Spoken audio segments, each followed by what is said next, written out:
Hello, everyone. Will and I are going to discuss with you the topic of if you're too late when it comes to your Ripple XRPs, your Algorand's, chain links, Axelars, Quant, so on and so forth.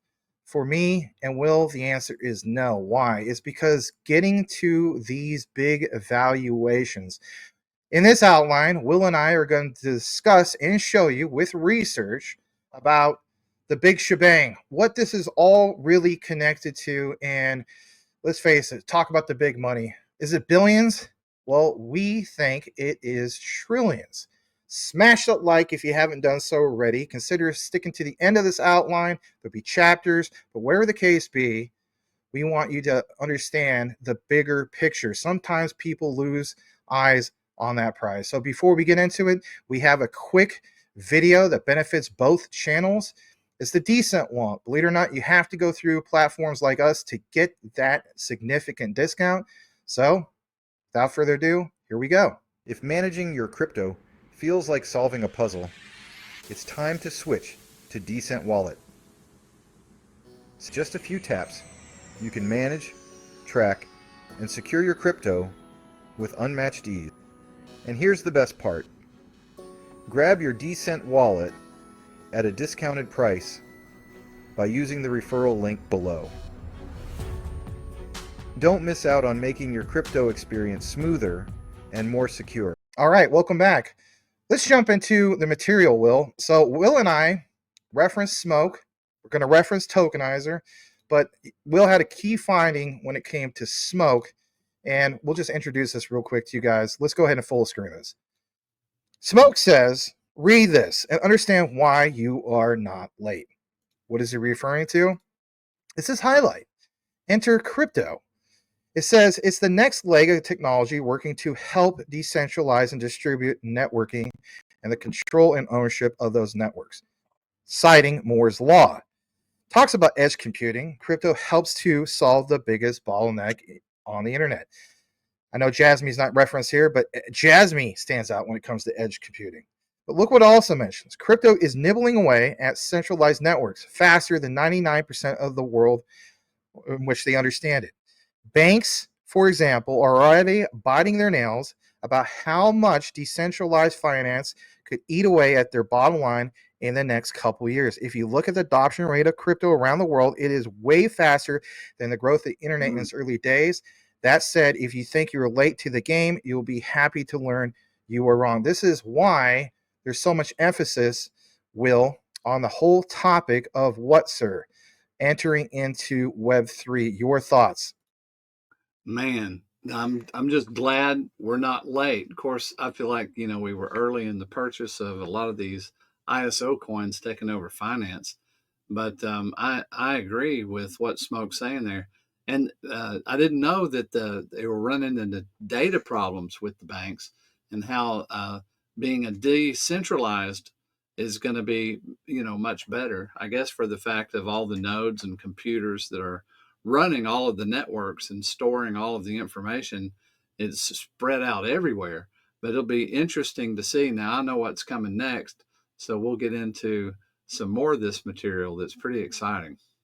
Yes, it is exciting. Let's show you the other example. We'll also pull this up, and it is from this thing called treasuryexcel.com. If you're a nerd wanting to find the references and citations, let's pull this up on the screen for you guys. And what does it say? Well, the topic is DeFi and banks. And is this the end of traditional banking? I think the answer is yes. And, a lot of times we reference the whole thing of Swift.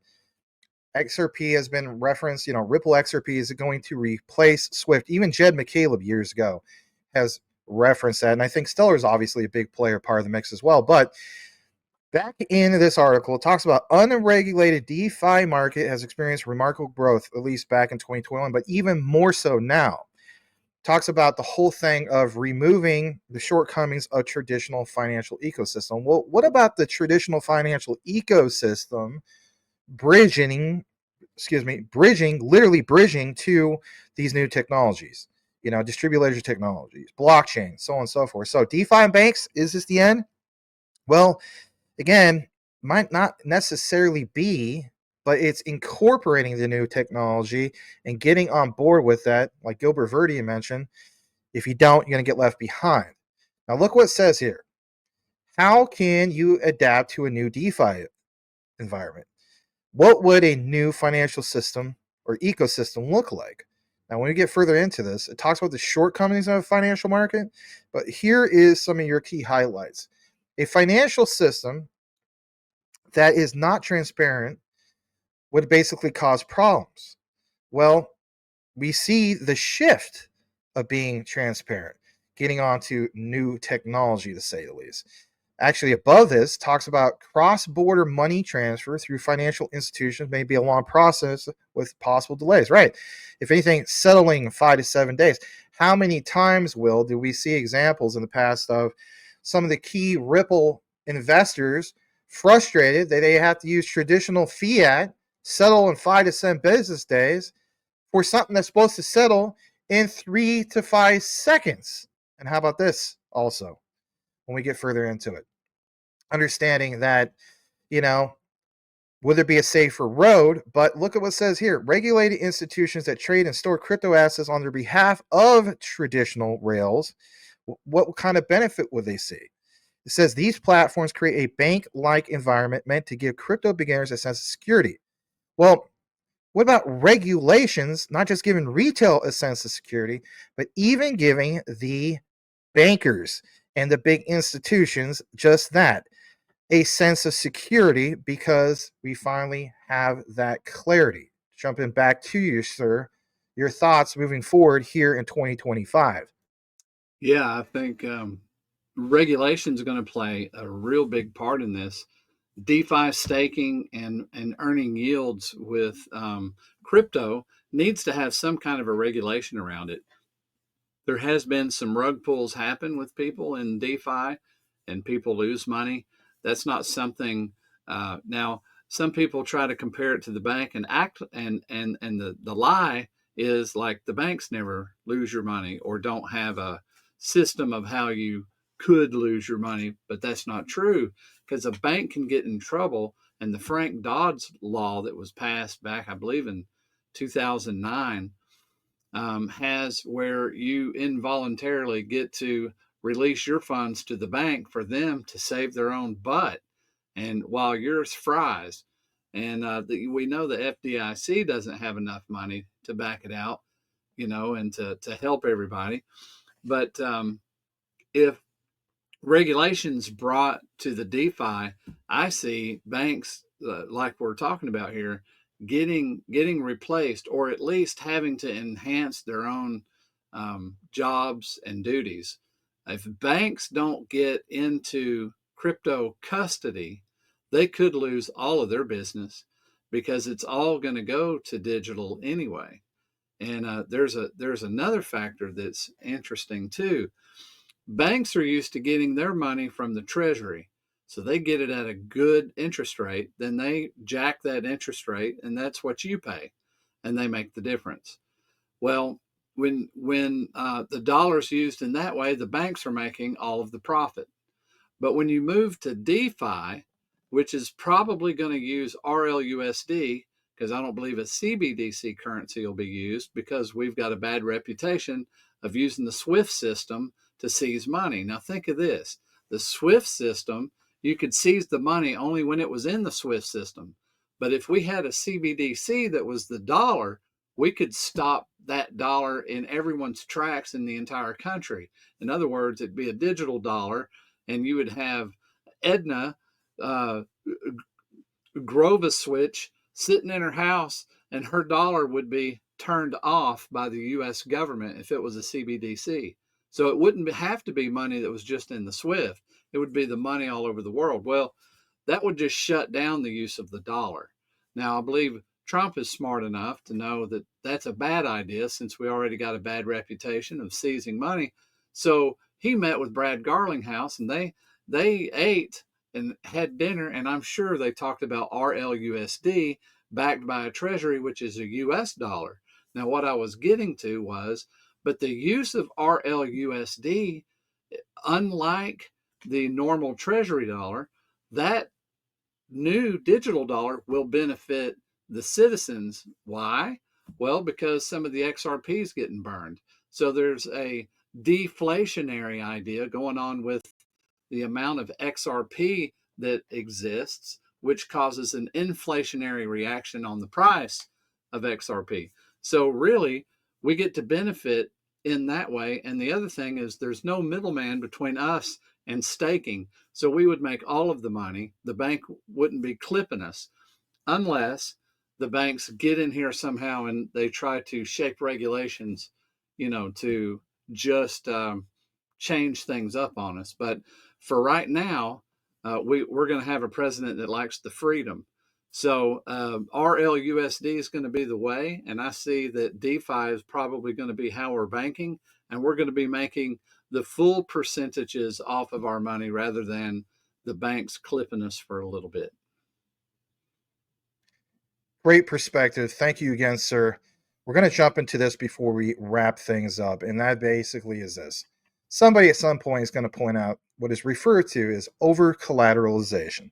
Now, without harping too long on the subject, I want to pull this up on your screen. Why? Well, as you see, it's the whole thing of DeFi. Will mentioned it.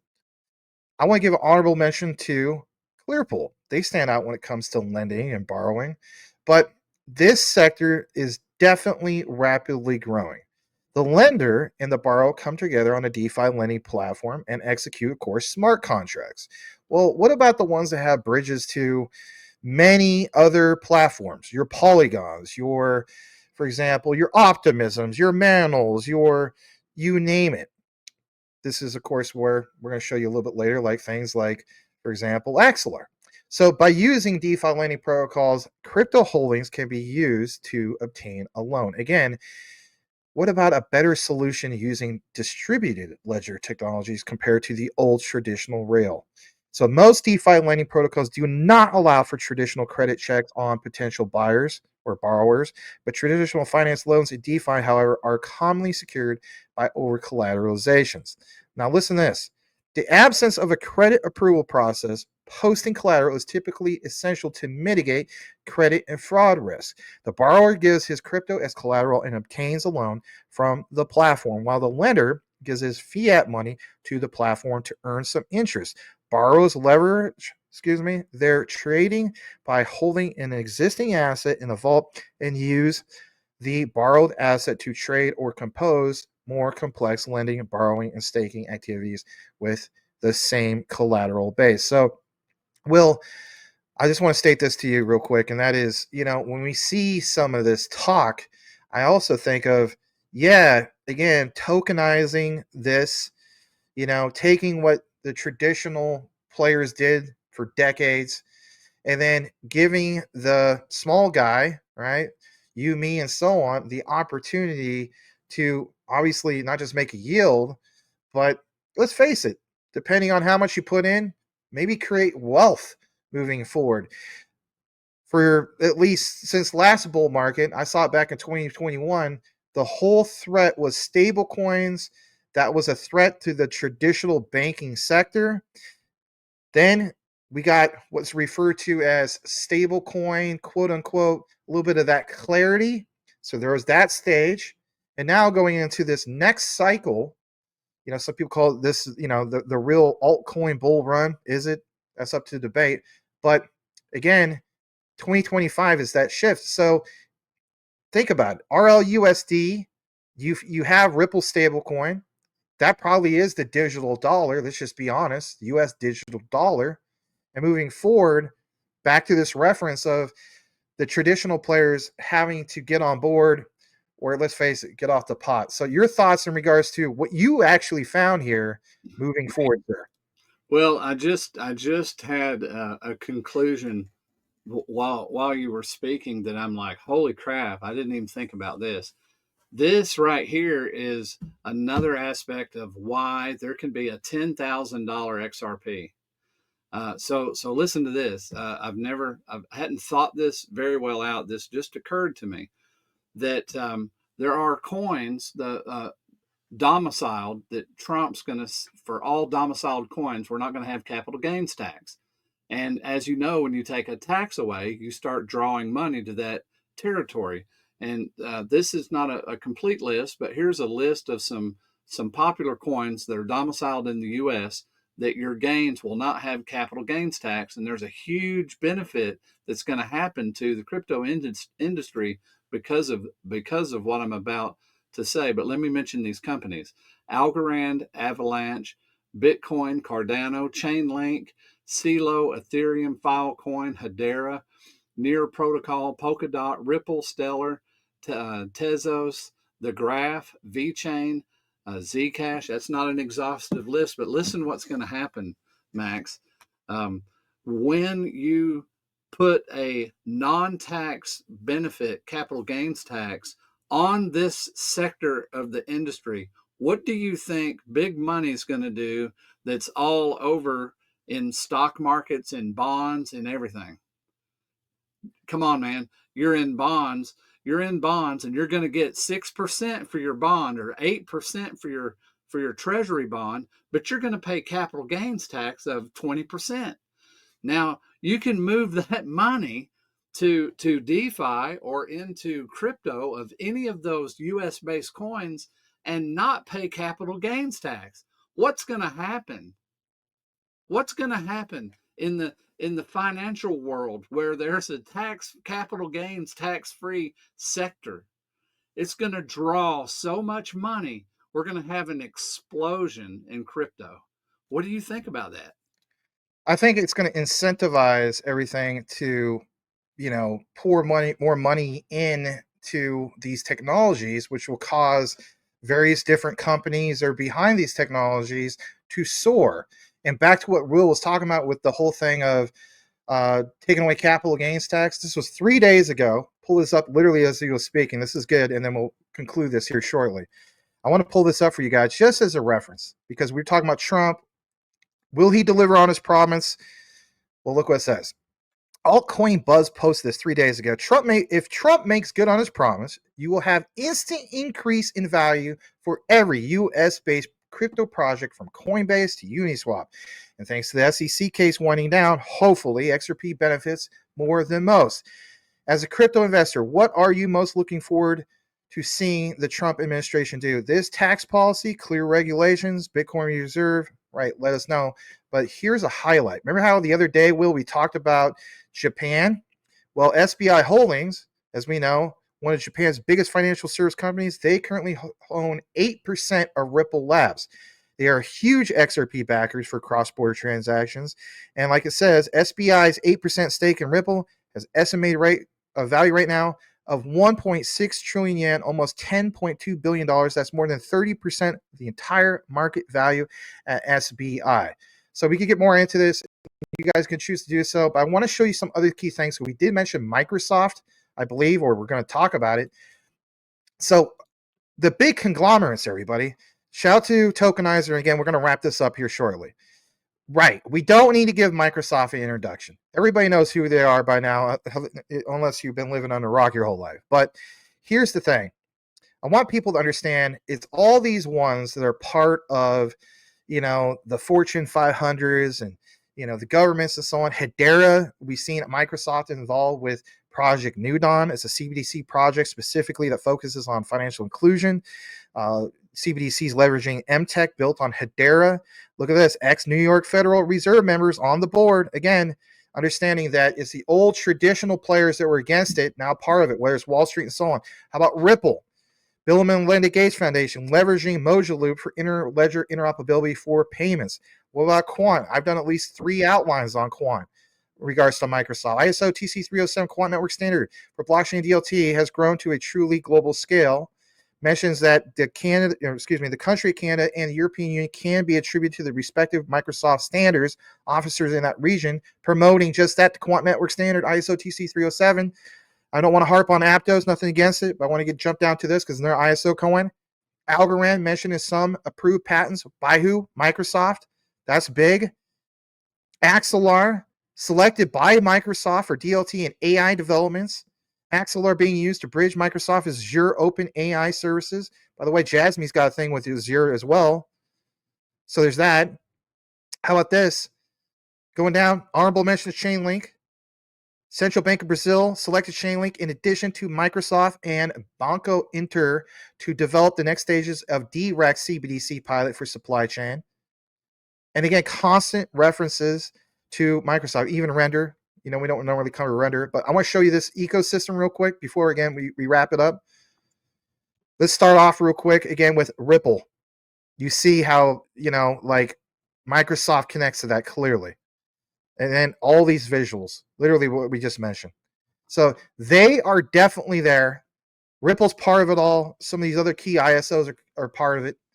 And then just to give you a heads up, current market cap valuation of Microsoft, $3.1 trillion. So when Will says these big valuations, add it up for yourself. Even include some of the other ones other than just Ripple. If they just are able to do a little bit, right? Like small percentages of this 3.19 trillion for Microsoft, having their piece of that pie. Start adding up 1%, 5% of this. And that's just Microsoft. This is where we talk about ecosystem. It's not ending with just Microsoft. There's so many big conglomerates. There's Google. Again, back to Hedera. They got the most impressive governing council out there, Will. And you have Google part of that. You have some other big players part of it. We could go on and on with this stuff, but all the big conglomerates that are out there, with Amazon, Google, Microsoft, you name it, all have a common ground. And when we look at it, yeah, it's your Ripples, it's your Quants, it's your, you know, your Hederas, your Algorands, and so on. So again, you know, your closing thoughts in regards to some of the key findings that you, sir, I'll give you kudos, found. And again, a shout out to Smoke for the big research and tokenizer. Yeah, I'm really blown away. You know, some of the flack that you get when you're real bullish on XRP and you believe the price can be $10,000, $25,000. Um, I've actually done figures. I have a calculator that you can calculate the numbers. You can, you know, a lot of the banks and institutions we know about, and we know how much money they move a year, that we know about the ones that have partnerships, some of them that have partnerships with XRP, with Ripple. So my first thought is I can see $10,000 per XRP easily. Trump is getting ready to bait tons of money by having no capital gains in the crypto sector. And those companies that I read off, you know, the Algorand, XRP, XLM, and all of those companies that I read off, those are going to grow so fast and so much. Who wouldn't put their money there to avoid 20% in capital gains tax? Also, knowing that the DeFi world's paying more interest rates than the Treasury. So my conclusion there is, which that wasn't an intention of our video, is wow, $10,000 XRP now much easier to reach, in my opinion. Yeah, I know we do these updates, but you know, if we have something to back it up, how cool. So with that said, guys, really appreciate you guys listening to these outlines. Here's your key word, and that basically is payment rails, 2 words, or you just type in rails or the rails, and we'll know that you listened to the entire outline. On behalf of myself and Will, thanks for tuning in, and we'll see you on the next one. Hey guys, I just want to point out something real quick in regards to Uphold with you guys. A lot of you guys are familiar with Uphold or heard about it, but if you're brand new to all this and don't have an account, basically there's some benefits. It benefits me, it benefits you. This is a win-win. But one thing I want to point out to really pound it home with Uphold is, for example, XDC. As we know, with XDC, a lot of us have to jump through the hoops of like KuCoin, use a VPN to kind of get around things. This is American-based exchange with Uphold. You don't have to do that. You can get your XDC here, and yeah, not having to deal with that is a great thing. You could also get XRP here. Again, American-based exchange. There's a refer and earn. Bottom line is, if you deposit $100, I get 20, you get 20. It's a win-win for both of us. And of course, that's in BTC, but again, you could swap that to any of these particular altcoins. So check it out. Links are in the description if you would like to take advantage of the 20. And yeah, a win for both of us. How cool is that?